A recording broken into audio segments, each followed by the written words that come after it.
Hello and welcome all of you. इस lecture में हम स्टडी करेंगे conservative and non conservative forces. Dear students, देखो कंजर्वेटिव फोर्स क्या होता है। A force is said to be conservative if the work done by the force or against the force in moving a body depends only on initial position and final position and not on the nature of path followed. देखो क्या मतलब होता है। Suppose this is initial position A, यहाँ पर कोई object present है initial position A पे, राइट। और इस ऑब्जेक्ट को हम फोर्स लगाते हैं इसके ऊपर। Suppose F is any applied force और इस ऑब्जेक्ट को हम फाइनल पोजीशन बी पे लेके आते हैं। इनिशियल पोजीशन ए से फाइनल पोजीशन बी पे लेके आते हैं, राइट। अब यहाँ पर जिस फोर्स के द्वारा वर्क किया जा रहा है उस फोर्स को हम कंजर्वेटिव कब बोलेंगे। यदि देखो मान लो हम इस बॉडी ए को ए से बी तक इस पाथ से लेके चलें, इधर से लेके जाएं या फिर इधर से लेके जाएं, अलग अलग पाथ से लेके जाएं, और हर केस में वर्क क्या आए, कांस्टेंट वर्क आए। इसका मतलब यहाँ पर जो इस फोर्स के द्वारा जो वर्क किया जा रहा है, यदि ये वर्क इस पाथ के नेचर पे डिपेंड नहीं करता, केवल किस पे डिपेंड करता है, इनिशियल पोजीशन और फाइनल पोजीशन। तो जहाँ पर इस प्रकार के फोर्स होते हैं जिनके द्वारा वर्क किया जाए या उनके अगेंस्ट वर्क किया जाए, वो वर्क केवल इनिशियल पोजीशन और फाइनल पोजीशन पे डिपेंड करे, right. And that work does not depend on nature of path. हम इस पाथ से गए, इस पाथ से गए, किस प्रकार के पाथ से गए, इस पर डिपेंड नहीं करे, तो इसको हम क्या कहते हैं, कंजर्वेटिव फोर्सेस कहते हैं। जैसे मान लो हम एग्जांपल लेते हैं कि मान लो किसी आदमी को दिल्ली से बॉम्बे जाना है। अब दिल्ली से बॉम्बे जाने के लिए वो ट्रेन से जाता है, बस से जाता है, फ्लाइट से जाता है। There are so many ways, right. अगर सिर्फ उसको जो फेयर मिले, किराया मिले, उसको ये कहा जाएगा आपको दिल्ली से बॉम्बे आने के लिए मिनिमम किराया मान लो जो भी बनता है, सपोज ये कहा जाएगा आपको 1000 RS मिलने, 1000 रुपीज़ मिलने। आप कोई भी पाथ फॉलो करो। इसका मतलब ये जो फेयर जो किराया फिक्स कर दिया, ये किराया मान लो ये आदमी दिल्ली से बॉम्बे आता है, ट्रेन आता है, बाई बस आता है, बाई फ्लाइट आता है, किस पे डिपेंड नहीं करता, it does not depend on nature of path followed, it depends only on initial position and final position. तो इसी प्रकार से जहाँ कहीं भी डेली लाइफ में किसी फोर्स के द्वारा इस प्रकार से या उस फोर्स के अगेंस्ट इस प्रकार से वर्क किया जाए कि वो वर्क पाथ की नेचर पे डिपेंड नहीं करे बट केवल इनिशियल पोजीशन और फाइनल पोजीशन पे डिपेंड करे, then these type of forces are said to be conservative forces. तो यहाँ से अब आपको कंजर्वेटिव फोर्स की जो डेफिनेशन है, इसका मीनिंग समझ में आ गया होगा। अब हम एग्जाम्पल लेते हैं कंजर्वेटिव फोर्स के। जैसे for example gravitational force, right. Gravitational force is conservative force. इसको हम प्रूव करेंगे इसी लेक्चर में, gravitational force is conservative force. इसके अलावा जैसे और एग्जाम्पल लेते हैं इलेक्ट्रोस्टैटिक फोर्स, या जिसको हम कूलॉम फोर्स कहते हैं। Electrostatic force that is force between any two charge particle. जैसे मान लो ये हमारे पास में कोई charge particle Q1, this is another charge particle Q2। We know that same type of charge क्या करते हैं, एक दूसरे को रिपेल करते हैं। तो इनके बीच में जो रिपल्सिव फोर्स होगा, that force does not depend on nature of path, right. मान लो हम इस चार्ज को इसके नज़दीक यहाँ लेके आते हैं, सेम डिस्टेंस पे, r डिस्टेंस पे, किसी भी पाथ से लेके आए, इनके बीच में जो फोर्स होगा दैट विल रिमेन कांस्टेंट। तो सेम डिस्टेंस पे जो वर्क आएगा वो भी क्या रहेगा, कांस्टेंट रहेगा। So electrostatic force. इसी प्रकार से force between two poles, force between two poles of a magnet, किसी मैग्नेट के पोल्स के बीच में यदि हम फोर्स निकालें, force between poles of a magnet, जैसे ये मान लो नॉर्थ पोल है, दिस इज साउथ पोल, इनके बीच में जो फोर्स होगा, या force between north and north pole, force between south and south pole, तो इसको हम क्या बोलेंगे, force between two poles of a magnet. Electrostatic force, force between any two charge, force between any two poles, right, gravitational force, ये force किस प्रकार के होते हैं, कंजर्वेटिव फोर्स होते हैं। अब ये हमारे पास में यहाँ पर टॉपिक है to prove that gravitational force is conservative force. हमें ये प्रूव करना है gravitational force is conservative force. To prove that gravitational force is conservative force. तो ग्रेविटेशनल फोर्स को कंजर्वेटिव फोर्स प्रूव करने के लिए हम क्या करते हैं, let us consider a body of mass m। यहाँ मान लेते हैं हमारे पास में ये suppose a body of mass m is present at point A, और इस बॉडी को हम A से B तक मूव करवाना चाहते हैं थ्रू हाइट h। बॉडी को A से B तक लेकर जाना चाहते हैं, कितनी हाइट से, h हाइट से, राइट। अब देखो initial position A, final position B। अब इस बॉडी को A से B तक लेके जाने के लिए, ऊपर उठाने के लिए क्या क्या रास्ते हो सकते हैं। जैसे हम कोई एग्जांपल लेते हैं कि हमें मान लो ग्राउंड से किसी मकान की छत पे चलना है, तो एक तो हम सीधा सीढ़ी लगा के चढ़ जाएं, एक स्टेयर्स के द्वारा सीढ़ियाँ बना के जाएं, एक मकान के आगे इस प्रकार का स्लोप लगा दें, उस स्लोप पे चढ़ के जाएं, एक रस्सी से लटक के चले जाएं। तो there are so many ways, या ऊपर से हमें कोई डायरेक्ट पुल कर ले, इस प्रकार के रास्ते हैं। जैसे हमने यहाँ एक केस लिया कि हम सीधे किसी वस्तु को ऊपर पुल कर लें यहाँ से, राइट। दूसरा क्या हो सकता है, इस प्रकार की हम सीढ़ियाँ बना देते हैं। Now to prove that gravitational force is conservative force, हम क्या करते हैं, let us consider a body of mass m, right. और इस बॉडी को A से B तक लेके चलते हैं h हाइट से। एक बार इसको हम सीधा वर्टिकली अपवर्ड उठाते हैं, एक बार इसको इस प्रकार की सीढ़ियाँ बना के लेके चलते हैं, एक बार इस प्रकार के स्लोप से सेम हाइट h से लेके चलना है हमें, सेम हाइट h कवर करनी है। मतलब इनिशियल पोजीशन और फाइनल पोजीशन हमने फिक्स कर रखी है, बस पाथ अलग अलग कर लिए। यहाँ पर स्लोप बना दिया, इस पर यहाँ पर इस प्रकार का जिग जैग पाथ बना लिया। अब चारों केस में हम क्या करते हैं, वर्क निकालते हैं। यदि वर्क हमारे पास में कांस्टेंट आ जाता है, इसका मतलब ये वर्क हमने बॉडी को अलग अलग पाथ से ऊपर लेके गए। अगर वर्क कांस्टेंट आ गया, it means this work does not depend on nature of path, right. हम बॉडी को A से B तक ऊपर की तरफ उठा रहे हैं, इसका मतलब we are doing work against gravitational force, right. Gravitational force is acting vertically downward, body को हमने ऊपर उठाया, it means we are doing work against gravitational force, right. Now if the case लेते हैं, case first, body is raised vertically upward. देखो यहाँ पर ये केस फर्स्ट है हमारा, mass of body is m, so इसका वेट कितना होगा, we can say that weight of the body is equal to mg।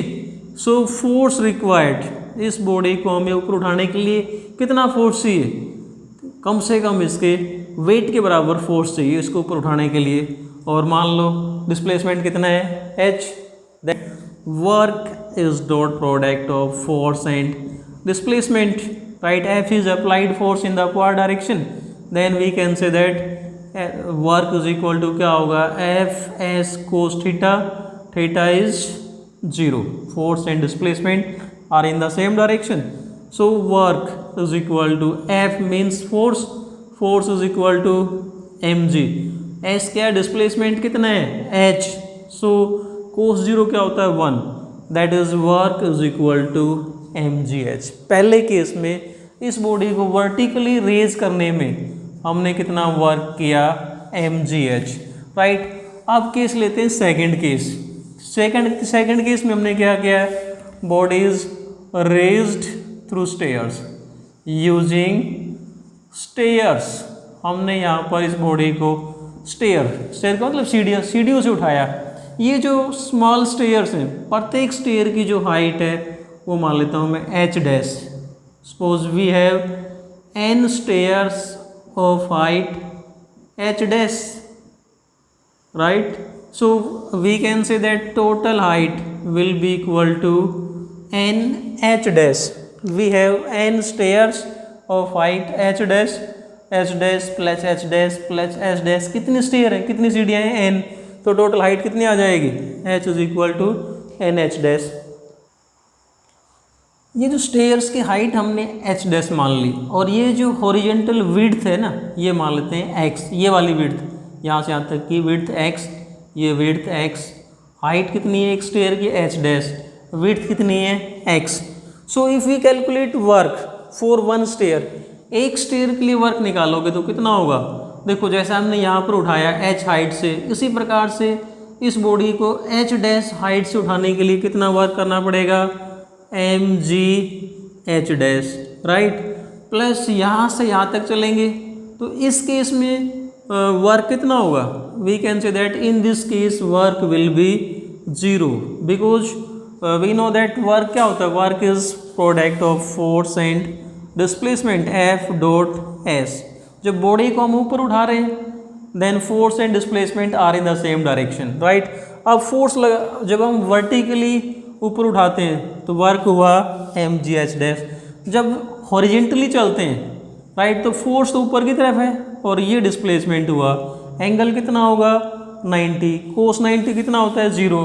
So we can write this as mgx cos 90, right. This is work for one stair. हमारे पास में कितनी सीढ़ियाँ हैं, n stair हैं। सो n स्टेयर्स के लिए work कितना आ जाएगा, इसको n से मल्टीप्लाई कर देंगे and this is equal to work W is equal to mg, n को h डैश से मल्टीप्लाई कर देंगे mg nh dash plus this is equal to 0। So finally हमारे पास में क्या आएगा, work is equal to mg nh dash is equal to height h। So again work is equal to mgh। इसका मतलब यहाँ पर भी हमने वर्क कितना किया, mgh। Again this work done does not depend on nature of path. तीसरा case लेते हैं, थर्ड केस क्या है, बाय यूजिंग इंक्लाइंड प्लेन या कोई slope. Case third, work calculate करते हैं using inclined plane, right, using inclined plane. देखो ये हमारे पास में इंक्लाइंड प्लेन है, we have body of mass m, ये अपने पास में बॉडी थी जिसका मास कितना था m। इसको हमें h हाइट से उठाना है तो क्या किया अपन ने, कोई इंक्लाइंड प्लेन यूज कर लिया, right. Let this angle is equal to theta. Now we know that if m is mass then weight of this body will be equal to mg। Normal reaction will be normal to surface in this direction, right। if this angle is theta then this angle is also equal to theta। ये हम prove कर चुके हैं। mg को component में resolve करोगे तो mg का इधर जो कंपोनेंट आएगा वो किसके बराबर होगा, this is equal to mg sine theta, और ये वाला कंपोनेंट क्या होगा, mg cos थीटा। इसका मतलब देखो डाउनवर्ड, इस इंक्लाइंड प्लेन पे डाउनवर्ड डायरेक्शन में जो फोर्स लगा हुआ वो कितना है, mg साइन थीटा। इस बॉडी को हम C से B तक लेके चल रहे हैं, वर्टिकल हाइट कितनी हो गई h, राइट। हमें यूँ लेके जाना है कितने डिस्टेंस से, C से B तक। Then we can say that work in this case जो वर्क होगा वो कितना होगा, suppose F is applied force in this direction, ये अप्लाइड फोर्स है, राइट।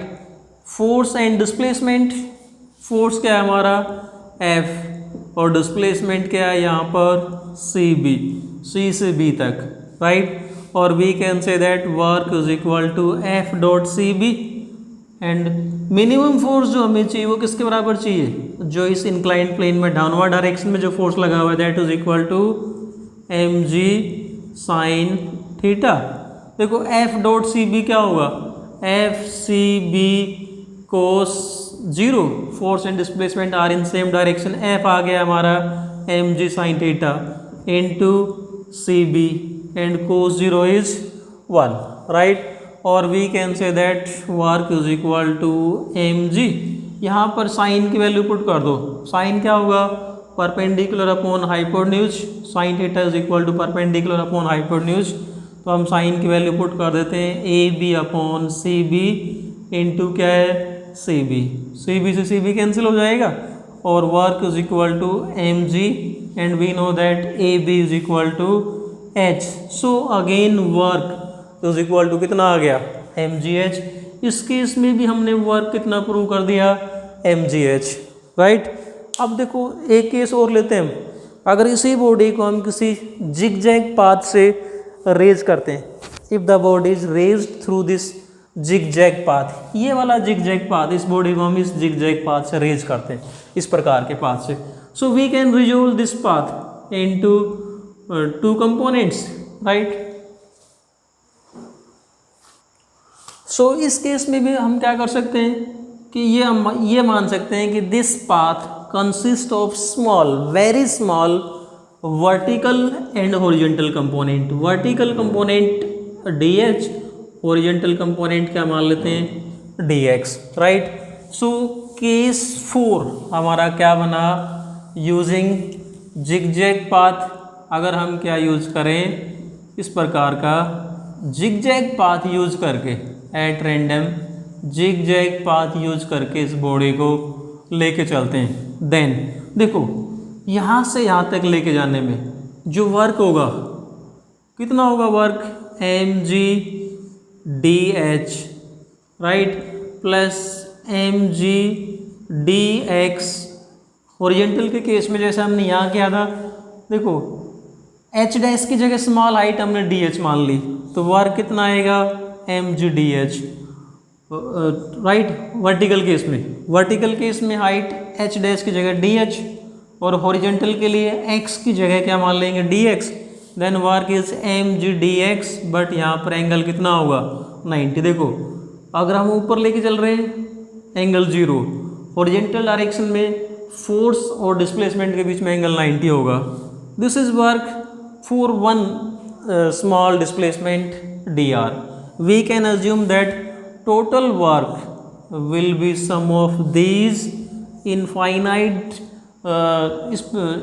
डिस्प्लेसमेंट्स. एक डिस्प्लेसमेंट हमारा dr, फिर अगला और मानेंगे, फिर और मानेंगे, और इन सभी का सम कर देंगे. That will be equal to total work. This is equal to 0.